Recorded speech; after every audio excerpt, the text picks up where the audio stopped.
Hello students, my name is Suraj Gupta. इस video में मैं आपको बताऊंगा कि जेईई मेन 2021 जो अप्रैल और मई में होने वाला है उसके क्या अपडेट्स हैं और आपकी क्या स्ट्रेटेजी होनी चाहिए कि आप अगर 150 स्कोर कर रहे थे, आप अगर लास्ट फेब और मार्च में 150 स्कोर कर रहे थे then you will score 200।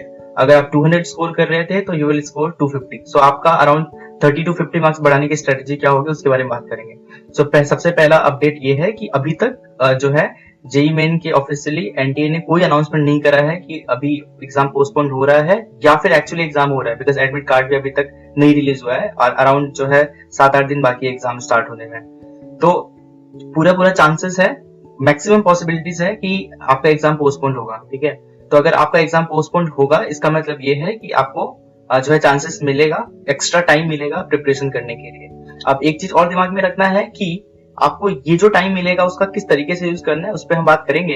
But before that let me tell you कि इसका मतलब ये नहीं समझना है कि अब कोई एग्जाम नहीं होगा। एग्जाम आपका डेफिनेटली होगा, एग्जाम आपका होना ही है। बट एक चांस है जो मुझे दिखाई दे रहा है कि वो हो सकता है, और वो ये है कि जेईई जो 2 बार होना है, बिकॉज 4 अटेम्प्ट होना है, 2 अटेम्प्ट हो चुका है, जो 3rd और 4th अटेम्प्ट है मुझे ऐसा लगता है कि उसको एक ही अटेम्प्ट करेगी गवर्नमेंट, और जो है एक अटेम्प्ट के बेसिस पे ही जो है आपका फाइनल रिजल्ट हो सकता है कि जो है अनाउंसमेंट हो या फिर ऑल इंडिया रैंक इस तरीके से डिसाइड हो। तो इसके सबसे ज्यादा चांसेस हैं। मुझे ऐसा पर्सनली फील कैसा होगा, बिकॉज अगर कोविड के केसेस बढ़ते जाएंगे तो 2 एग्जाम उस केस में लेना जो है पॉसिबल नहीं होगा। और मतलब बहुत सिंपल सा लॉजिक है कि हम उसको पूरी तरीके से कैंसिल भी नहीं कर सकते। ऐसा भी नहीं हो सकता कि पहले जो 2 अटेम्प्ट लिए हैं बच्चों ने उस बेसिस पे उनका ऑल इंडिया रैंक डिसाइड हो जाए, बिकॉज बहुत सारे ऐसे भी बच्चे होंगे जिन्होंने सोचा होगा कि मैं अप्रैल में मई में दूंगा, तो मतलब उसके पॉसिबिलिटी बहुत कम है कि एग्जाम बिल्कुल कैंसिल हो जाए। तो एग्जाम कैंसिल नहीं होगा, पोस्टपोन होगा, और एक होगा उसके मैक्सिमम पॉसिबिलिटी है। That one thing. ठीक है, सेकंड थिंग, आपको 250 प्लस लाने के लिए क्या करना है, या फिर आपको 30 to 50 मार्क्स इंक्रीज करने के लिए क्या करना है। तो बहुत सिंपल सी चीज है कि जब आपने प्रिपरेशन कर रहे थे तो कुछ ऐसे चैप्टर्स थे जो आपने छोड़ दिया था और उसको आपको ऐसा लगता था कि इसका कंसेप्ट मुझे नहीं आता, चाहे वो फिजिक्स हो, केमिस्ट्री हो या मैथमेटिक्स हो।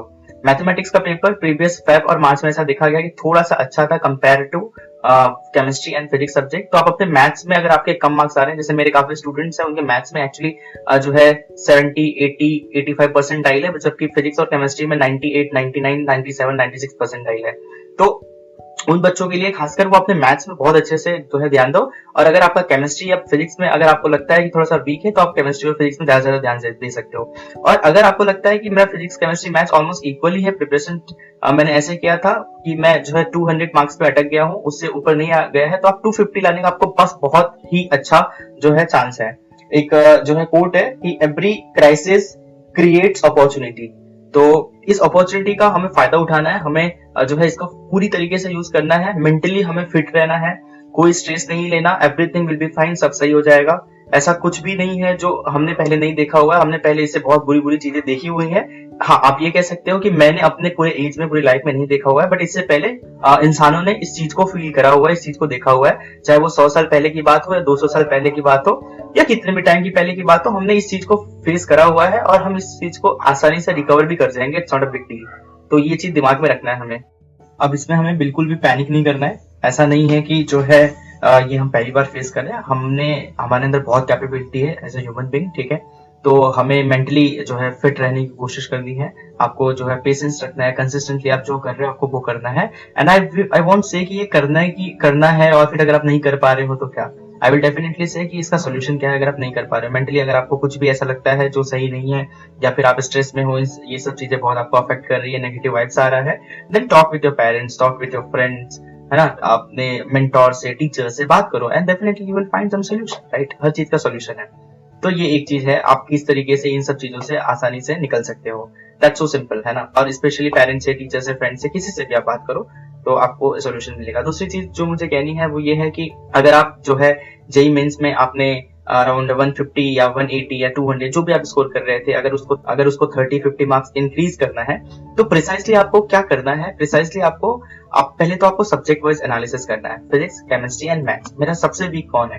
अच्छा, मेरा सबसे वीक मैथमेटिक्स है। मेरे लास्ट फेब और मार्च अटेम्प्ट में मेरे मैथमेटिक्स में 78 परसेंटाइल या 70 परसेंटाइल आया था। तो आपको मैथमेटिक्स सब्जेक्ट में क्या करना है, आपके पास अराउंड 2 मंथ्स का टाइम होगा एज अ प्रेडिक्शन, मुझे ऐसा लगता है, बिकॉज जो है नई डेट आते आते थोड़ा टाइम लग जाएगा, हो सकता है, चांसेस है।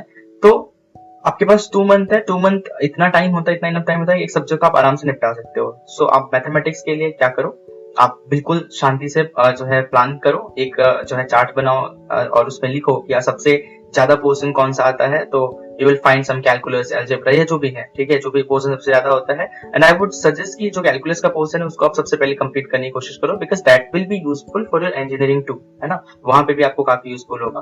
तो अगर मैथमेटिक्स का है तो आप उसको जो है पहले चैप्टर वाइज फिर टॉपिक वाइज, अच्छा इस चैप्टर में मेरे को बाकी सारी चीजें तो आती है, बट इस जैसे जो है अगर मैं बात करूं प्रिसाइजली, तो मेरे को ना पैराबोला में बहुत प्रॉब्लम होता है, बट मेरे को इलिप्स आता है, मेरे को हाइपरबोला के क्वेश्चन हो जाते हैं, सर्कल के क्वेश्चन हो जाते हैं, मेरा पैराबोला के क्वेश्चन नहीं होता, तो पैराबोला पे फोकस करके उसको कंप्लीट करो। तो प्रिसाइजली चैप्टर एंड टॉपिक, और फिर उसके ढेर सारे क्वेश्चन करो।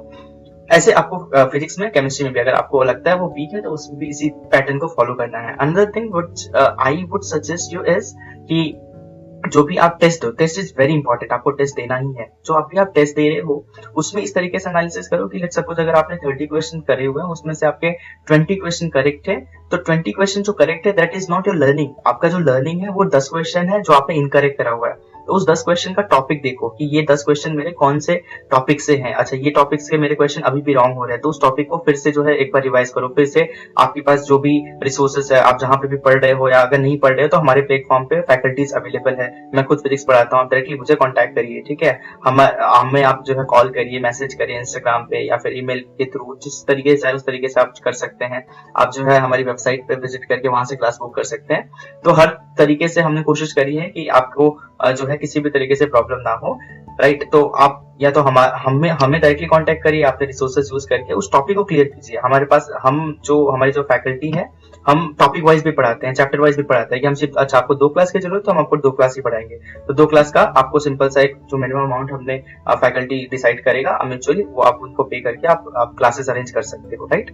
और डाउट्स भी आ रहे हैं, आपके डाउट्स नहीं सॉल्व हो रहे तो डाउट्स के लिए आप हमारे पास आइए। हमारे पास फिजिक्स, केमिस्ट्री, मैथमेटिक्स के लिए अमेजिंग फैकल्टीज है, राइट। उसमें जो है आप यू विल फील, हमारे पास कितने ऐसे स्टूडेंट्स हैं जो सिर्फ डाउट ही सॉल्व करते हैं, मतलब वो एलन आकाश या डिफरेंट जो है इंस्टीट्यूट से पढ़े हुए हैं, बट उनके डाउट्स नहीं सॉल्व होते, तो डाउट्स हम स्पेसिफिकली उनका बैठ के सॉल्व कराते हैं।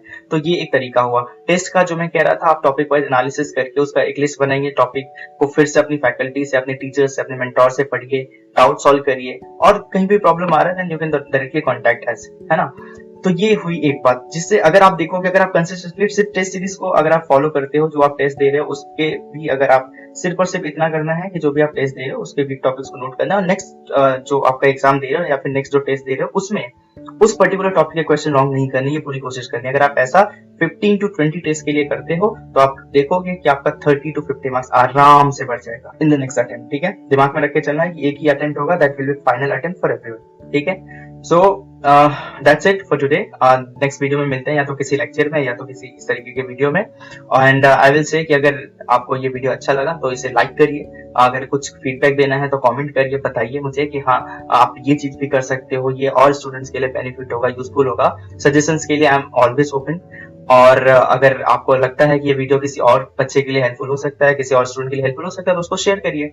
एंड हमारे चैनल ट्रायो टीचर्स को सब्सक्राइब करिए, काफी हार्डवर्क करते हैं आप लोगों के लिए। Thank you.